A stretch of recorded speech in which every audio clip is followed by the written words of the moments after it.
but then again, too few to mention. This is a popular lyric from the very popular song My Way by Frank Sinatra, a song that's been covered by countless artists over the years, and a song that I proudly sing out loud in my house while I'm cleaning, and I ask Alexa to play Frank Sinatra songs. The thing is, though, that when he gets to the part about regrets and having a few, I kind of take a step back and get a little bit uncomfortable, because I have more than a few regrets. In the almost 44 years I've been on this planet, I regret a lot of the things I've done, and I'm not ashamed to say that the biggest regret I have of my entire life is ignoring the signs and getting married to the person that I married. I'm Linda. This is Linda's World, and these are the 5 signs that my marriage should never have happened. This cautionary tale for you ladies out there, and some gentlemen, starts right now. Here's the thing. You guys almost got a story time called My Disastrous Marriage. I was going to just sit on my floor and hit record and tell you guys the story of the 7 years I spent with the person I was married to and how we got divorced and all that stuff, but I decided against it because, first of all, I would be weeding through like 11,000 hours of footage when I tried to upload the video, and also because, and more importantly, I didn't want to come off as a bitter, twisted, middle-aged woman who's single and miserable about it. Quite the opposite is true. I'm actually very confident in my choice, and I'm really happy to be single, and I'm actually really happy to be middle-aged, but that's a whole separate topic.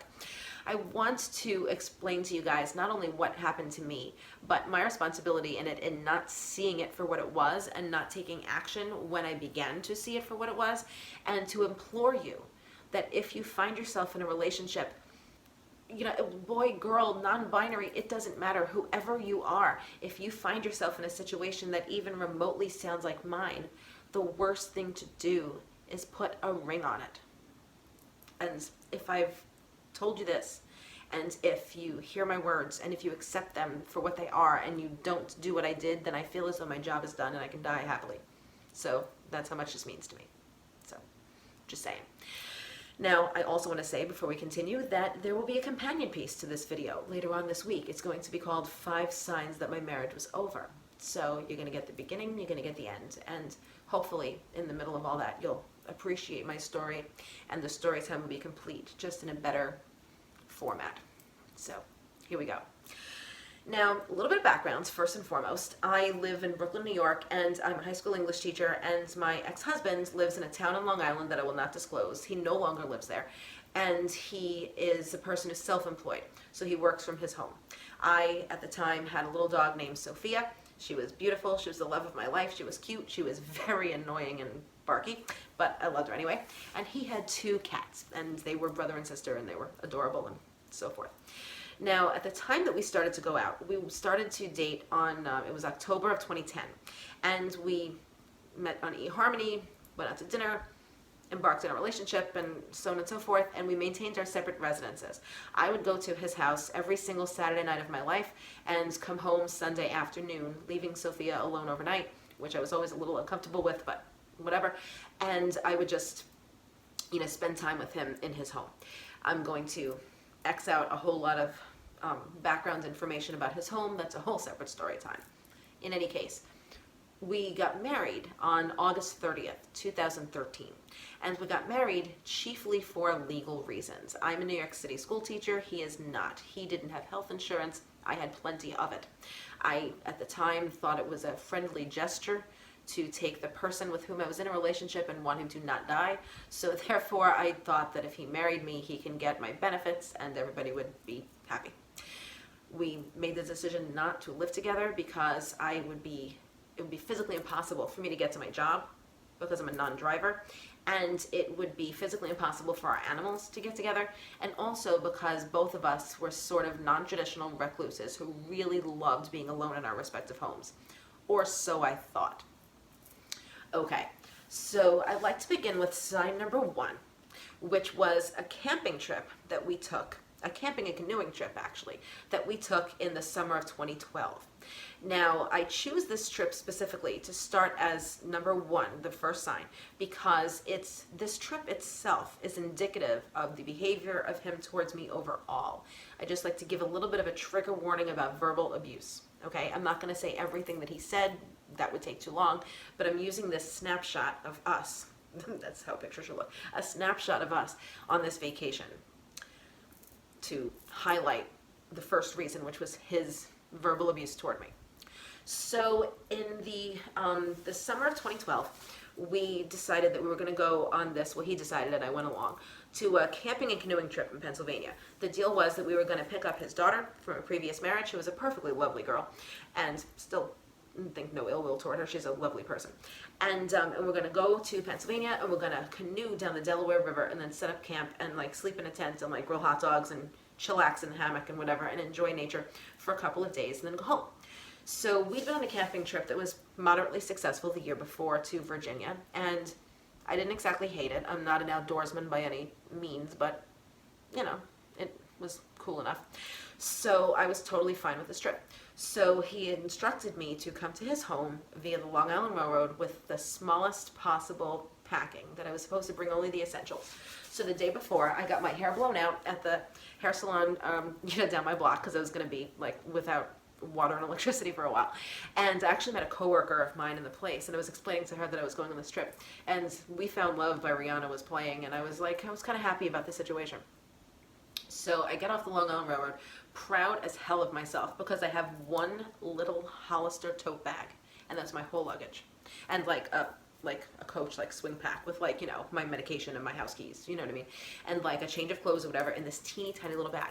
He was proud of me. He's like, damn, you did it even better than I did. You really condensed and everything. And it was like, yay. So we all got in the car and we embarked on this trip. Here's what happened next. So I can't canoe. Okay, I can't canoe. We rented the damn thing. First of all, it was hot AF. His car had no air conditioning, and obviously nature doesn't have air conditioning, and it was so brutally hot. It was like the very beginning of the summer. It was like before the 4th of July. And I don't know how to canoe. You're supposed to use the paddle. I didn't know exactly what, I couldn't make the motion. I still can't. I still don't understand how to paddle a canoe. Now, a normal human being, a compassionate human being, would sort of just giggle about it, make fun of me for a minute, and then show me what to do or say, don't worry, we've got it, we'll figure it out. That wasn't what happened.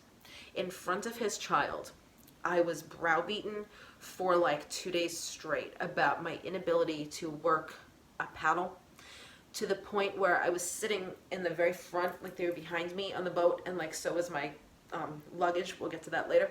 And so I was sitting in the very front of the boat, and I was trying to maneuver it and hitting rock or whatever, and it was just absolutely awful, and I was crying, and I wasn't speaking, and he thought I wasn't speaking because I was mad, but I wasn't speaking because if I spoke, then he could tell that I was crying, and I didn't want to give him the satisfaction of knowing I was crying, but I also didn't want to cry in front of his daughter, because that would set a poor example, and it would mean that he was a bad guy for having made me cry, quote unquote. So I didn't want to get into it, right? So I just cried in secret. Well, we get off the canoe, and long story short, the water had splashed all over my shit. So my entire cloth bag filled with cloth things, underwear, socks, completely obliterated. I had literally no change of clothing, at all. Nothing to use. None of my comfort items were viable because they were all sopping wet. And also, I know it might be TMI, but every 28 days, ladies, things happen to us, and it was happening to me. So that was a problem. So I tried not to cry, and I just sat there missing my dog and missing my house and missing my TV and wanting to go home so desperately. And I was made fun of by him royally for wanting to go home and being upset about my clothing being, they all had changes of clothes, and there I was sitting there yucky and could do nothing about it. So I go to the porta potty to look at myself because I keep scratching my eye because there's something on my eye. We're sitting there, I was sitting in the hammock trying to make the best of it. We're just playing a word game or whatever and just chilling out. But I kept scratching. So I go to the porta potty with my little mirror, right? So I'm doing what I have to do in the bathroom, and I look at myself, and my whole fucking eye was purple and red and 5 times its size. It was scary huge. No one could see because I had sunglasses on. So I was like, what the fuck? What's in my sunglasses? So I come back and I show everybody, and I'm really upset now. There was a bug bite. You could see there was a red dot. And so blistering heat, feminine problems, my eyeball swelled shut and tearing and itchy AF and painful from some it's an infected bite or something, and being royally roasted for not knowing how to canoe, and being just upset about no clothing, and I just missed my dog, and so it was it was in a situation where I felt publicly roasted for stuff that I had the audacity to complain about that wasn't my fault, and I was made to cry because I was in a lose-lose situation. Like, he put me into a predicament where I had to be strong in front of his child. But, and again, no shade to her. You're a lovely person. If you ever see this video, I'm not going to use any names, but you know who you are. And, you know, right, we've had some lovely times. And, like, I just felt incredibly roasted and not comforted, and not only not comforted for what went wrong on that trip, but being made to believe that it was all because I was bad. And I went to the bathroom at one point, back to the porta potty, and I heard my ex-husband say to his daughter, we weren't married yet, so my boyfriend at the time, say to his daughter, do me a favor, okay? When you grow up, please don't be that kind of a person. Just don't grow up to be the kind of woman Linda is, because, you know, I'd be really embarrassed for you if that happened. And I think I'm just going to leave it at that. And why I include this as the number one sign was because this little snapshot of how he treated me on that trip was highly indicative of his daily treatment of me every day. I just felt roasted and ashamed and wet, you know? Now, in 2013, my best friends and I embarked on a lovely trip to the Republic of Georgia, and we had a spectacular time, and I came home to my engagement ring. And that brings us to number 2. So we picked us up at the airport, and we come home, and I knew my ring was coming because he, like, you know, texted me or emailed me, you know, with a poor Wi-Fi range in the Republic of Georgia, that my ring had arrived. And I picked it up myself on Blue Nile, and it was very pretty. And it was there. So he picked me up, and we sat in my house, and the same time next year with Alan Alda and Ellen Burstyn was on my TV. I love that movie. And he officially asked me to marry him, but we'd already discussed that we were, and he put it on me, and it was nice, and that was great. Here's the thing. He instructed me not to show anybody the ring or tell anybody that we were getting engaged. He literally told me, like, I mean, my best friend knew, my mom knew, but, like, you know, my parents knew, but, like, literally don't show it, don't flash it, don't put it out there or anything, because I don't want to tell my daughter yet that we're doing it, and I don't want to tell any of my friends that we're doing it, so, like, I don't want the chain to get back, so, like, don't put it on Facebook or Instagram or anything. Please, for God's sake, hide the ring, hide that you're engaged. You're supposed to be proud of your fiance. You're supposed to be, like, shouting it from the rooftops. You're supposed to be posting it on social media, being like, look at us, ooh, you know, like, that's what you're supposed to do. You're not supposed to be imploring your fiance not to spread it around, to duck and cover, turn that shit around, hide it in your pocket, because no one's supposed to know that we're getting married, because it's embarrassing.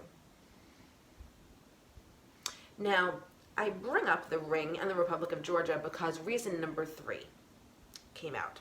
Once again, camping reared its ugly head. So my best friends and I went to the Republic of Georgia in August, and I got home, we were there for 2 weeks, and I got home from the trip on a Thursday. Thursday night. I got home on the trip. Now, Saturday morning, this is 2013, this is the next year, so I went camping 3 consecutive years. We were supposed to go on another camping trip. We were supposed to leave, and I was supposed to get on the Long Island Railroad again. Why he didn't pick me up for this, I'll never know.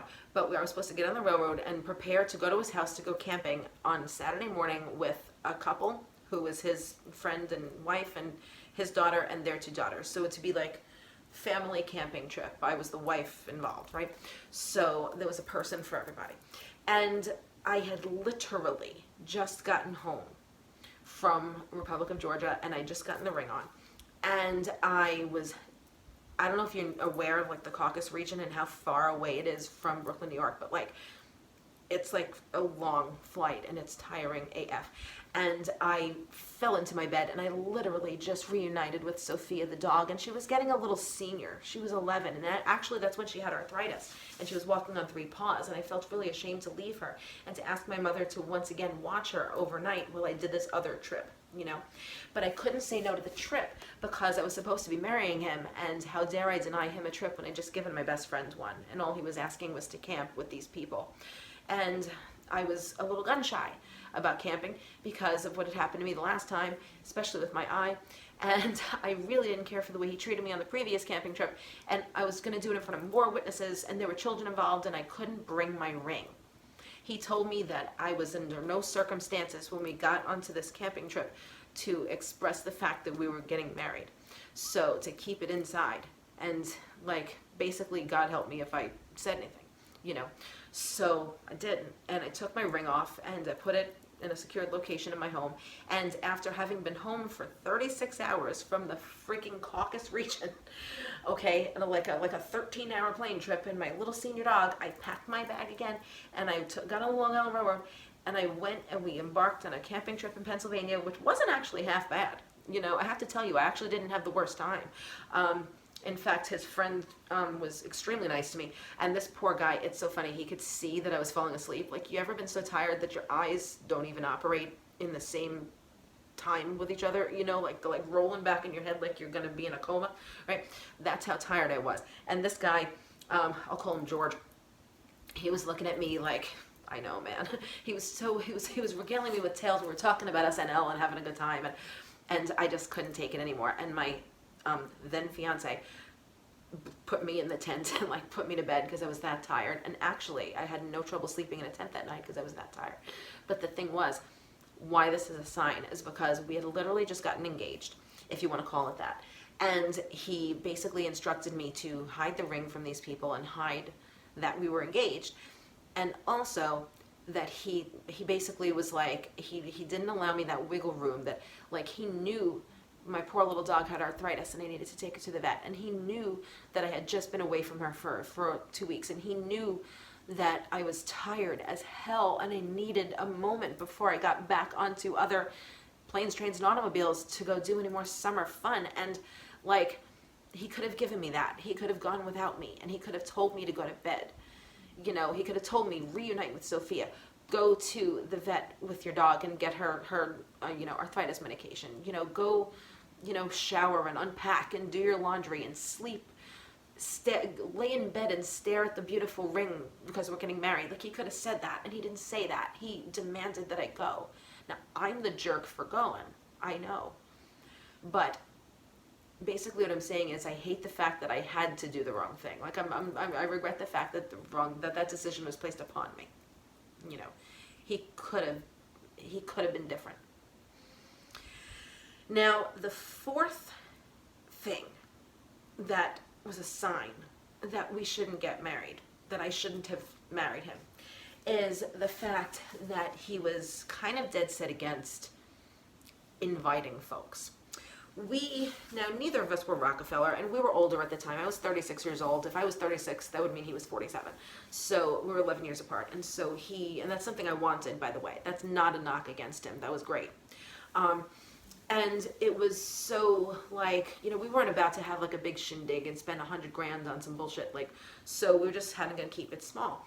And also, it wasn't kind of like a marriage. It was like, we're dating, but you need to go to the doctor, so I'll marry you so you can take New York City health insurance. You know what I mean? Like, it was like that.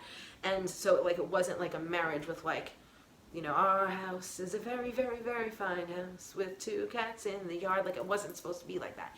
It was supposed to be 2 individuals happily leading their individual lives, coming together every Saturday as planned, except with a piece of paper that suggested that he can go to the doctor and the dentist. You know what I mean? So, like, that's how it was supposed to be. So we weren't about to spend $100,000 on a big party, is my point. Nevertheless, we were thinking about, like, what to do, and we decided we were going to go to City Hall and just do it like that. And he very highly suggested that I not invite folks to do that. He was going to bring his daughter. He was going to tell her the night before, spring it on her. That's for them. I make no judgment about that. That's his call as a parent. I have no say in that. And he was suggesting that I come kind of alone. I didn't do that. I wound up taking my best friend, and I wound up taking my mother and father. My father was still with us, and my 2 brothers, who were all highly unhappy that this was happening, and I now in hindsight agree with them, or actually kind of not, because, well, I'm gonna give you reason number 5. 5, and finally, is the night before the wedding. The night before the wedding was Labor Day weekend. We wanted to basically do it before I went back to work. You know, I'm like, New York City public school teachers, we go back to work the Tuesday after Labor Day. So we wanted to do it that weekend so I could just, you know, have a weekend and just be like, whatever. And there you go.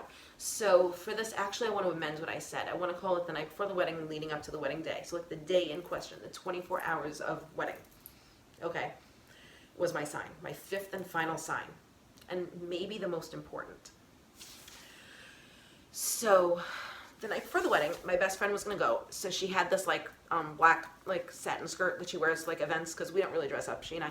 So she doesn't know how to iron. So I was like, listen, man, I'll go to my house, because I didn't live in the same building as her yet. So I was like, I'll take your skirt and go home and iron it and bring it back to you for tomorrow. She's like, okay, fine. So I'm walking in the street, and we have a festival in Brooklyn. It's the 18th Avenue Feast, and it's sort of a food and games like feast festival thing. And so I'm walking past it with a skirt under my arm, blasting Where Have You Been by Rihanna in my ears, and bopping along and being happy. And I had this sudden sinking thing like this. It wasn't anxiety. It wasn't depression. It was a thing. I have no vocabulary for it. I don't know. But it was a feeling with this thing on my arm and Rihanna in my ears, walking through the feast. And I was like, I don't want to go. I was like, what if I just gave her skirt back? Like, I just don't want to go. Like, I have to wake up really super early tomorrow and go do this. And like, I don't want to. You know, like it was like first day of school or something. Like I was just like, I was looking forward to it the same as I was looking forward to like going to work on Tuesday. That's not supposed to be. It was supposed to be my wedding day. And I had this gut like horror of like, what if he didn't go? What if he just gave Meredith her skirt back? You know? And like, I didn't listen. So the next morning I woke up and I got dressed like in my shit and everything. And like my dress was actually really pretty. And I went to City Hall, and there was just a comedy of errors that weren't so comedic. He wasn't going to spend $50 on the flowers that they sold there, but I needed flowers, so he went in the hot sun to go to Korean Market, came back, we decided on the $50 flowers anyway. His daughter had just found out the night before, my best friend, who really doesn't like him, and she was right, was like upset and texting friends about like why this sucked. And like City Hall itself, it's like waiting at the DMV to get married. And like we go into this like bland room, and this lady, and I'm actually happy that I got married by a woman, said like, do you take each other? And we're like, yeah. And then we went to go eat. And the whole time I'm doing it, I'm like walking around in space. And it wasn't that thing where you like have wedding day jitters. It wasn't like that. It was that I was consciously in like a restaurant, like eating my shrimp and pasta, whatever, like thinking that this was stupid, that I'd rather be, like this was my wedding day, and I was like, I'd so much rather be home sitting next to, it was about 3 o'clock in the afternoon by then, so I was like, like Dr. Phil is on, like I'd rather be sitting on my couch in the AC with my tank top and gray shorts like I roll, that's my summer uniform, watching Dr. Phil and drinking Pepsi and playing with Sophia. Like I'd rather be doing that than getting married. And that's not supposed to be. Like you're not supposed to think that, you know? And so the thing is, if I led into why, well then I guess it would be because I wasn't supposed to. It was a sign. You know, my brain was telling me that I'd rather be sitting next to Sophia and watching Dr. Phil in my house than being at my wedding dinner. So everybody parted company, and my parents, my brothers, and everybody went home, and he and I and his daughter went home via the Long Island Railroad. We did not get a car or anything. And on the train, I asked permission to change my Facebook status to married. And he said, yeah. And so I did. Hi, it's Editing Linda. One day in the future. See? I feel the need to explain the Facebook status thing. You see, Facebook was always a source of contention in our relationship, and the relationship status thing was a biggie. We started going out in October 2010, and it wasn't until like a whole year later that I was permitted to change my status from single to in a relationship on Facebook, because, well, I think by now you can understand that he really, really liked to hide me. Anyway, thanks for carrying on this long. Go back to the video. And we went home. We ate some red velvet cake. That was actually really nice of him. And we walked on the beach by his house for a while. Next day we had some chicken salad, and I went home by railroad and dealt with my dog's arthritis. That was my wedding. That was the beginning of my marriage. That was basically from 2012 to 2013, basically the summer to summer. 5 things that I can point to that told me that this was wrong. That a person shouldn't reduce you to tears because you can't canoe with an oar. A person's not supposed to, expect you to handle, outdoorsy things with your eyeball swelled shut and, make fun of you for crying about it. A person's not supposed to ask you to hide the ring that they gave you from everybody else in the world, or not invite people to the wedding for which the ring is about. They're not supposed to refuse to spend $55 on white roses, even though they know that they're your favorite flower. And they're not supposed to take you home from your wedding by railroad. And, well, I think you can appreciate what I'm getting at here. So those were the signs I ignored. And I'm sure that for every person out there who's thinking of behaviors that their significant other may have been doing closer to their wedding or engagement or whatever, if you're sitting at home thinking this person may pop the question or whatever, or you guys have discussed it and maybe you're thinking marriage is in your future together, consider the behaviors that I just spoke of. And if anything like that rings a bell, if they're asking you to be secretive about it, or if they're making you feel bad for being who you are, especially if you're in medical peril, or if you have a sudden sinking feeling and you don't know what to say about it, but on the day of your wedding you'd rather be sitting at home with your dog watching Dr. Phil, if any of that rings true, don't fucking do it. It's bad. It's not good. You shouldn't do that. And I really messed up. It's cool now, we're divorced and I'm happy with my choice, but it only got worse after we got married. And that's something I'm going to highlight for you in the next video. 5 signs I knew my marriage was over. There's so much in the middle between the marriage and the divorce, and even some of the earlier days, that I could point out, but it's not germane to the video. I'm trying to tell you guys in bulleted points about my feelings. And I'm trying to be as concise as possible and not get any more sidetracked than normal for Linda's World video. I would like to say that this is only the tip of the iceberg. And, well, there. Join me next time when I tell you the 5 signs that I knew my marriage was over. Thanks for having heard me out. And please understand that there was some fault on both sides, but these were the reasons why it shouldn't have been allowed to have any fault at all. His actions and my actions shouldn't have even been. We shouldn't have been allowed to be put in the arena where either one of us acted inappropriately. It should just not have been. And I take responsibility for letting it happen. Folks, stay tuned for part 2, and I'll see you next time.